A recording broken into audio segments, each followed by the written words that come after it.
स्वर्ग के दर्शन। एक प्रेरणादायक कहानी। नारायण बहुत भोला लड़का था। वह प्रतिदिन रात में सोने से पहले अपनी दादी से कहानी सुनाने को कहता था। दादी उसे नागलोक, पाताललोक, चंद्रलोक, सूर्यलोक आदि की कहानी सुनाया करती थी। एक दिन दादी ने उसे स्वर्ग का वर्णन सुनाया। स्वर्ग का वर्णन इतना सुंदर था कि उसे सुनकर नारायण स्वर्ग देखने के लिए हठ करने लगा। दादी ने उसे बहुत समझाया कि मनुष्य स्वर्ग नहीं देख सकता, किंतु नारायण रोने लगा। रोते रोते ही वह सो गया। उसे स्वप्न में दिखाई पड़ा कि एक चमकते देवता उसके पास खड़े होकर कह रहे थे, बच्चे, स्वर्ग देखने के लिए मूल्य देना पड़ता है। मैं दादी से रुपए मांग लूँगा, लेकिन देवता ने कहा, स्वर्ग में तुम्हारे रुपए नहीं चलते।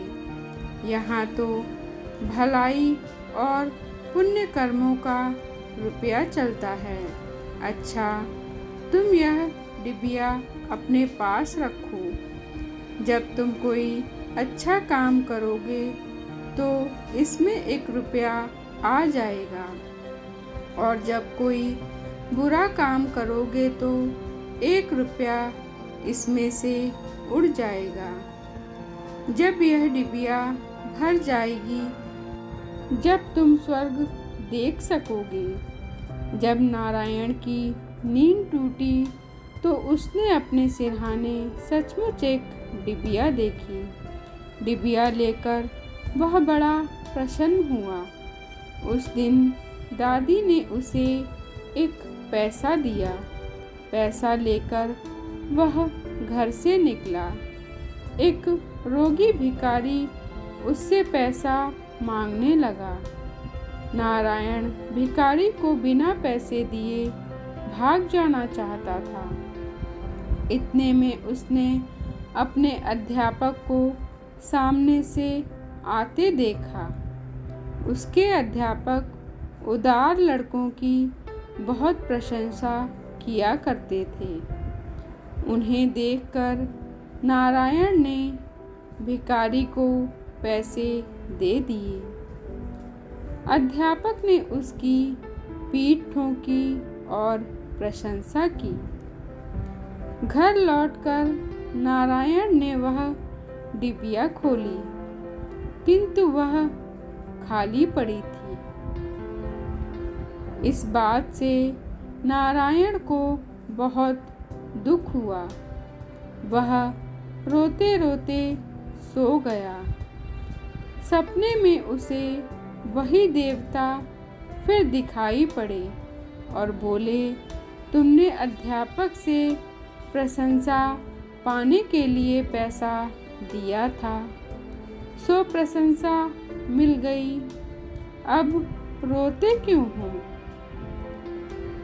किसी लाभ की आशा से जो अच्छा काम किया जाता है वह तो व्यापार है, वह पुण्य थोड़ी है।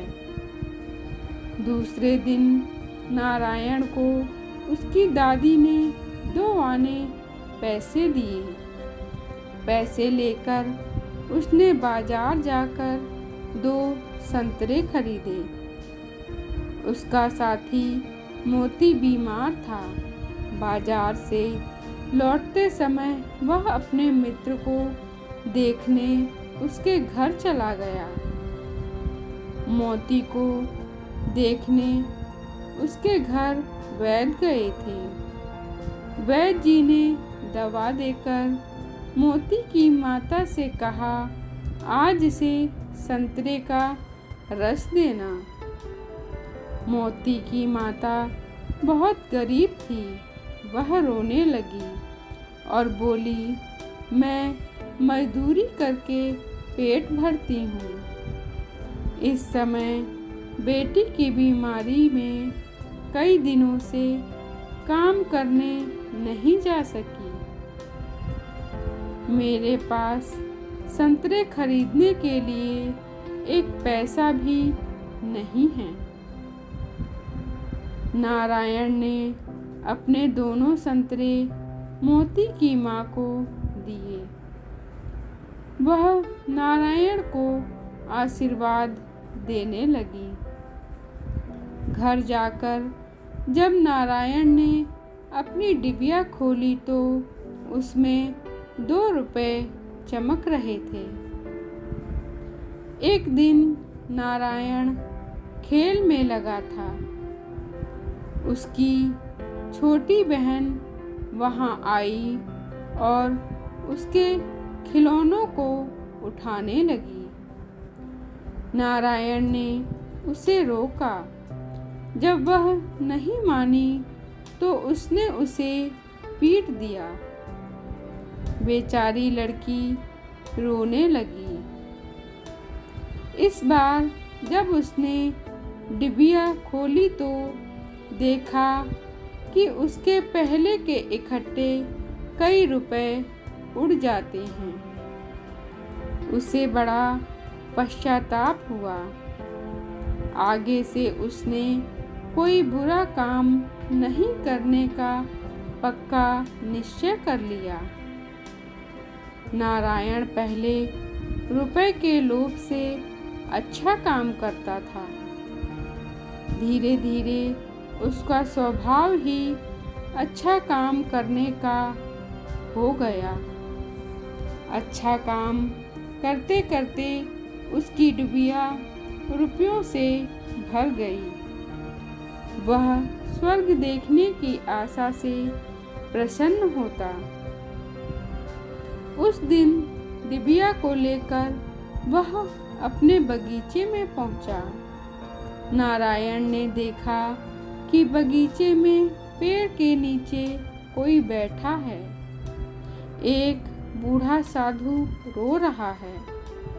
वह दौड़ता हुआ साधु के पास गया और बोला, बाबा आप क्यों रो रहे हो?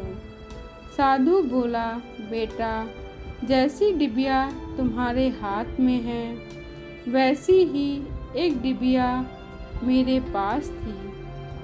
बहुत दिन परिश्रम करके मैंने उसे रुपयों से भरा था।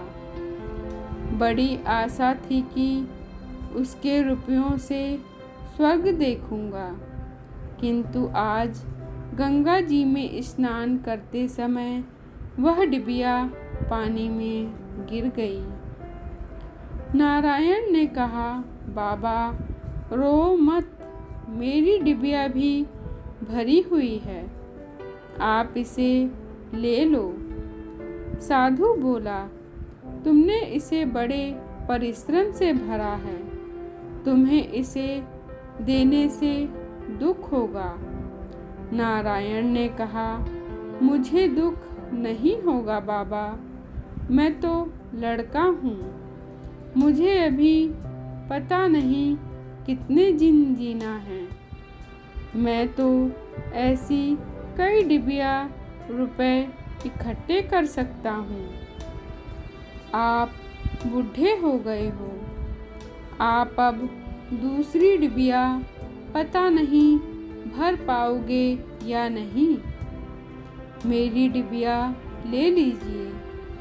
साधु ने डिबिया लेकर नारायण के नेत्रों पर हाथ फेर दिया। नारायण के नेत्र बंद हो गए। उसे स्वर्ग दिखाई पड़ने लगा। ऐसा सुंदर स्वर्ग कि दादी जी के स्वर्ग का वर्णन किया था, वह वर्णन तो स्वर्ग के एक कोने का भी ठीक वर्णन नहीं था। जब नारायण ने नेत्र खोला तो साधु के बदले स्वप्न में दिखाई पड़ने वाला वही देवता उसके सामने प्रत्यक्ष खड़ा था। देवता ने कहा, बेटा जो लोग अच्छे काम करते हैं, स्वर्ग उनका घर बन जाता है। तुम इसी प्रकार जीवन में भलाई करते रहोगे तो अंत में स्वर्ग में पहुंच जाओगे। देवता इतना कहकर वहीं अदृश्य हो गया। धन्यवाद दोस्तों। आपको यह कहानी कैसी लगी कमेंट बॉक्स में ज़रूर कमेंट करें और कृपया हमारे चैनल को लाइक करें, शेयर करें, सब्सक्राइब करें। धन्यवाद।